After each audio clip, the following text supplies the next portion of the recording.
থাকতে পারে না। এই দেশের সংবিধান হবে লা ইলাহা ইল্লাল্লাহ।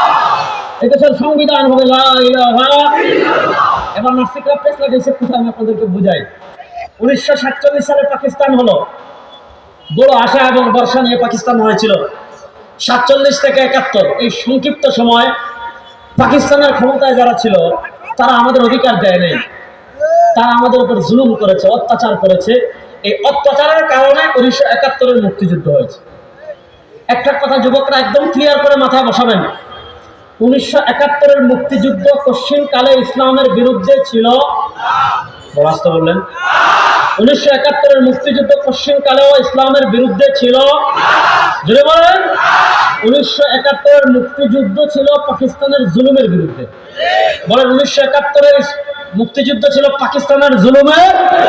এই জন্য দেখেন, আপনি মুক্তিযুদ্ধের যতগুলো আনুষ্ঠানিক নথিপত্র আছে, আপনি মুজিবনগর সরকারের ঐতিহাসিক 6 দফা দেখবেন, আপনি 1969-এর গণঅভ্যুত্থান দেখবেন, আপনি 1970-এর নির্বাচন দেখবেন, আপনি মুজিবনগর সরকারের 6 দফা বলেন, গণঅভ্যুত্থান বলেন, আপনি 1970-এর নির্বাচনী দফা বলেন, নির্বাচনী ইশতেহার বলেন, কোথাও আপনি সেকুলারিজম পাবেন না, কোথাও আপনি ধর্মনিরপেক্ষতা পাবেন না। বরং আপনি মুজিবনগর সরকারের মুক্তিযুদ্ধের ঐতিহাসিক 6 দফায় কি পাবেন? সাম্য, মানবিক মর্যাদা, সামাজিক ন্যায় বিচার। কয়টা পাবেন? 3টা। বলেন কয়টা? 1 নম্বর সাম্য, বলেন 1 নম্বর, 2 নম্বর সামাজিক মর্যাদা, 3 নম্বর ন্যায় বিচার।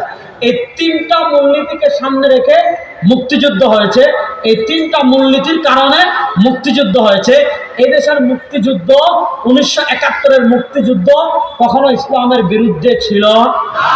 বলেন 1971-এর মুক্তিযুদ্ধ কখনো ইসলামের বিরুদ্ধে ছিল?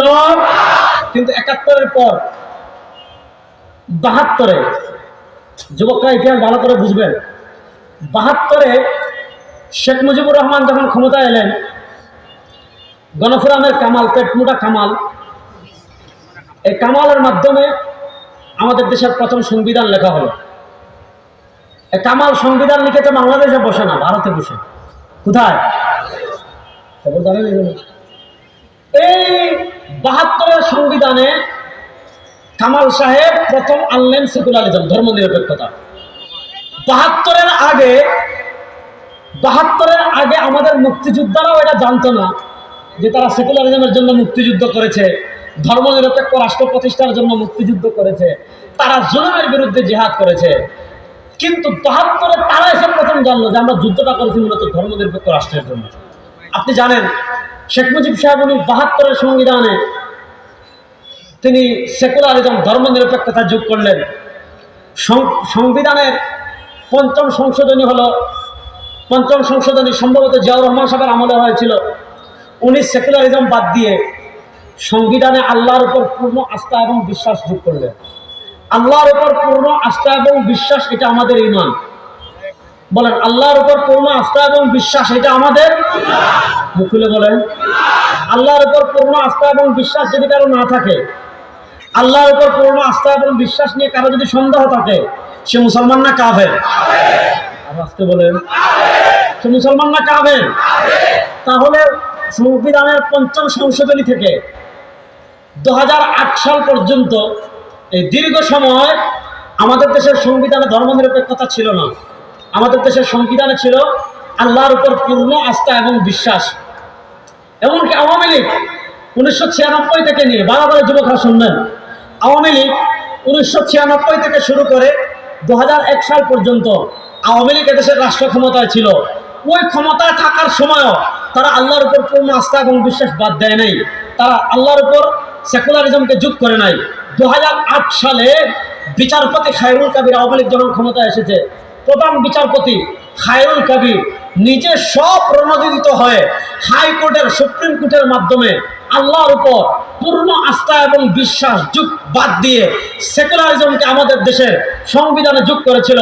আমরা প্রথমে সুস্পষ্ট ভাষায় বলতে চাই, এই খায়রুল কবির নামক ভারতের দালাল যারা ছিল, যারা এই দেশের সংবিধান থেকে আল্লাহর উপর পূর্ণ আস্থা এবং বিশ্বাসকে বাদ দিয়ে এই দেশের সংবিধানে সেকুলারিজম যোগ করেছিল, ওই সকল ভারতীয় দালালদেরকে বিচারের আওতায় আনতে হবে। আর আমাদের সংবিধান থেকে সেকুলারিজম বাদ দিতে হবে। এই দেশের সংবিধানে আল্লাহর উপর পূর্ণ আস্থা এবং বিশ্বাস থাকুক, এটা আমরা চান কি চান না? কারা কারা চান? সংবিধানে আল্লাহর উপর পূর্ণ আস্থা এবং বিশ্বাস থাকুক, এটা আমরা চাই কি চাই না? আমরা দেশের সংখ্যাগরিষ্ঠ মানুষ মুসলমান, এই ধর্ম নিরপেক্ষতা এবং ভণ্ডামি আমরা আর দেখতে চাই না। আমাদের ঈমান আল্লাহর উপর এবং আল্লাহর উপর পূর্ণ আস্থা এবং বিশ্বাস, এই সংবিধান থেকে যারা বাতিল করেছে তাদেরকে বিচারের আওতায় আনতে হবে এবং আল্লাহর উপর পূর্ণ আস্থা এবং বিশ্বাস আবার সংবিধানে যোগ করতে হবে। আপনার সংবিধান সংশোধন হবে। ইতিমধ্যে কমিশন গঠন হয়েছে। আমাদের মুসলমানদের প্রাণের দাবি হলো আল্লাহর উপর পূর্ণ আস্থা এবং বিশ্বাস আবার সংবিধানে যুক্ত হোক। এটা আপনারা চান কি চান না? এক নম্বর কথা। এবার আসেন, ব্রিটিশরা বিদায় নিয়েছে 1947-এ। এটা আমার শেষ কথা। ব্রিটিশরা বিদায় নিয়েছে কত সালে? জুড়ে বলেন। এদিকে 1924 খিলাফা পতন। মনোযোগ, 1924-এ খিলাফা পতন তুরস্কে। কামাল আতাতুর্ক, কামাল পাশা তুরস্কে খিলাফা বিলুপ্ত করে সেকুলারিজম প্রতিষ্ঠা করলো। এদিকে ভারত উপমহাদেশে 1947 সালে ব্রিটিশ বিদায় নিল। মুসলমানদের জন্য আলাদা ভূমি হলো পাকিস্তান, হিন্দুদের জন্য আলাদা ভূমি হলো হিন্দুস্তান। ব্রিটিশরা 1947 সালে বিদায় নিয়েছে, ঠিক আছে, কিন্তু বিদায় নেওয়ার আগে আমাদের মাথায় কিছু মারাত্মক ভ্যাকসিন রেখে গিয়েছে। আচ্ছা বলেন, ব্রিটিশরা দেশের মালিক ছিল না ডাকাত ছিল? যুবকরা বলেন। যাদের মাথায় টুপি নেই তারা জুড়ে বলেন তো। ব্রিটিশরা দেশের মালিক ছিল না ডাকাত ছিল? এখন ডাকাতরা যেগুলো আপনাদের মাথায় চাপিয়ে দিয়ে গিয়েছে, এই ডাকাতদের চাপিয়ে দেওয়া এই জিনিসগুলো আপনারা এখনো মানতে চান? কথা বুঝে বুঝেন। আবার বলেন, প্রশ্ন আবার করি, ব্রিটিশরা এদেশের মালিক ছিল না ডাকাত ছিল? জুড়ে বলেন। ব্রিটিশরা মালিক ছিল নাকি ডাকাত ছিল? এখন ডাকাতরা আপনার ঘর ডাকাতি করে, আপনার বাড়ি ডাকাতি করে, আপনার উপর একটা জিনিস চাপিয়ে দিয়ে গিয়েছে, আপনারা ডাকাতটা মানবেন না, উষ্টা মেরে লাথি মেরে নিচে ফেলবেন। এখন দেখেন, ব্রিটিশরা গিয়েছে ঠিক, কিন্তু কিছু ভ্যাকসিন দিয়ে গিয়েছে। যেমন দেখেন, আচ্ছা বলেন, আমাদের দেশে দেশ স্বাধীন হওয়ার 52 বছর 53 বছর হলো। এই 53 বছরে আমাদের দেশের আদালতে ন্যায় বিচার প্রতিষ্ঠা হয়েছে? যুবকরা বলেন, জুড়ে বলেন। ন্যায় বিচার প্রতিষ্ঠা হয়েছে? হয় না। এবার কথা বুঝেন, ইসলামের দণ্ডবিধি 3 প্রকার। কয় প্রকার? জুড়ে বলেন। বিরক্ত হয়ে গেছেন? ইসলামের দণ্ডবিধি কয় প্রকার বলেন সবাই? 1 নম্বর হুদুদ। মুখলে বলেন, হুদুদ, কিসাস, তা'যীরাত। ইসলামী দণ্ডবিধি কয় প্রকার? হুদুদ, বলেন না, হুদুদ, কিসাস, তা'যীরাত। হুদুদ, কিসাস, তা'যীরাত। যে যার মাথায় টুপি নাই এমন একজন দাঁড়িয়ে বলেন তো ইসলামের দণ্ডবিধি কয় প্রকার? এই যে একজন টুপি খুলে ফেলছেন বলার জন্য। যাক, ইসলামের দণ্ডবিধি কয় প্রকার? 3 প্রকার। হুদুদ, কিসাস, তা'যীরাত। এর বিপরীত দেখেন, ব্রিটিশ আমাদেরকে দণ্ডবিধি দিয়েছে 2 প্রকারের। একটা হলো ফৌজদারি, আর হলো দেওয়ানি। দেখেন, আপনি ব্রিটিশের নাগপাশ থেকে মুক্তি লাভ করেছেন 1947-এ। ব্রিটিশ 1947-এ বিদায় নিয়েছে, কিন্তু ব্রিটিশের চাপিয়ে দেওয়া বিচার ব্যবস্থা, ব্রিটিশ আমাদেরকে দেওয়ানি এবং ফৌজদারি আদালত দিয়ে গিয়েছে, দণ্ডবিধি দিয়ে গিয়েছে। এবার বলেন, ব্রিটিশের চাপিয়ে দেওয়া দণ্ডবিধি দিয়ে আপনি 1971 সাল থেকে নিয়ে আজকে 2024 সাল পর্যন্ত ব্রিটিশের চাপিয়ে দেওয়া দণ্ডবিধি আপনি পরীক্ষা করলেন, এই দেশে ইনসাফ প্রতিষ্ঠা করতে পেরেছেন? হুজুর আসলে আমি ছেড়ে দিব, আমার দিকে তাকান। আপনি ইনসাফ প্রতিষ্ঠা করতে পারছেন? আপনি ন্যায় বিচার প্রতিষ্ঠা করতে পারছেন? এবার বলেন, আপনি ব্রিটিশের দণ্ডবিধি চান না ইসলামের দণ্ডবিধি চান? বলেন, আপনি ব্রিটিশের বিচার ব্যবস্থা চান না ইসলামের বিচার ব্যবস্থা চান? এবার আসেন, আমি দণ্ডবিধি দেখালাম, আরেকটা জিনিস দেখাই শেষ করবো। আপনি আসেন অর্থনীতি। একটা রাষ্ট্রের মৌলিক সবচেয়ে গুরুত্বপূর্ণ যে অংশ, এটার নাম ইকোনমিক্স, অর্থনীতি। দেখেন, আপনি আওয়ামী লীগের আমলে গল্প শুনেছেন পদ্মা সেতু, আপনি গল্প শুনেছেন মেট্রো রেলের, আপনি গল্প শুনেছেন এলিভেটেড এক্সপ্রেসের, কিন্তু আপনি জানেন না আমাদের রাষ্ট্র আওয়ামী লীগ বৈদেশিক ঋণ করেছে $100 বিলিয়ন। কত টাকা? 100 মিলিয়ন না, 100 বিলিয়ন। কত বিলিয়ন ডলার? 100 বিলিয়ন ডলার কোথা থেকে নিয়েছে? চায়না সবচেয়ে বেশি নিয়েছে, চায়না থেকে। আমেরিকা থেকে। ওইদিন আমি তালিকায় দেখলাম যে কাদের থেকে আমাদের রাষ্ট্র ঋণ করেছে।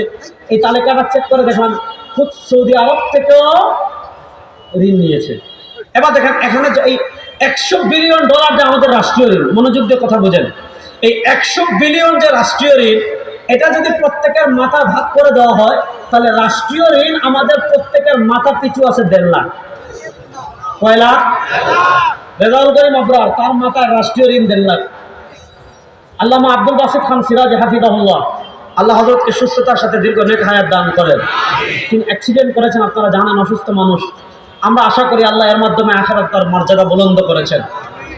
আমাদের আকাবির ওনারা, আমরা তো ছোট মানুষ, আমি তো খুব ছোট মানুষ, হযরতের ছেলে বয়সে আমি, অনেক আদর করেন, মহব্বত করেন। আল্লাহ যেন আমাদের বড়দের ছায়াকে আমাদের উপর দীর্ঘ করেন। হযরত যদি আমাকে অনুমতি দেন আমি 2 মিনিট বলবো, নাহলে আমার আলোচনা এখানেই শেষ। এই জন্য তাকবীর দেন। আল্লাহু আকবার, তাকবীর, নারে তাকবীর। আব্দুল বাসিত খান হুজুরের আগমন নাগেশ্বরীর পক্ষ থেকে, কওমি উলামা পরিষদের পক্ষ থেকে নারে তাকবীর। আমি অনুমতি নিয়েছি, আমার কথা শেষ করছি এখানে। দেখেন আমি যেটা বললাম ইকোনমিক্সের ব্যাপার, আমাদের দেশের রাষ্ট্রীয় ঋণ কত বিলিয়ন ডলার বলছিলাম? $100 বিলিয়ন। এই $100 বিলিয়ন যদি আপনি প্রত্যেকের মাথায় ভাগ করে দেন, আব্দুল বাসিত খান হাফিজাহুল্লাহর মাথায় 1.5 লাখ টাকা, আমার মাথায় 1.5 লাখ টাকা। এবার আপনারা বলেন সুদ হালাল না হারাম? আর কথা বলছেন, বলেন সুদ হালাল না হারাম? এবার বলেন কোন রাষ্ট্রের অর্থনীতির ভিত্তি যদি হয় সুদের উপর, এই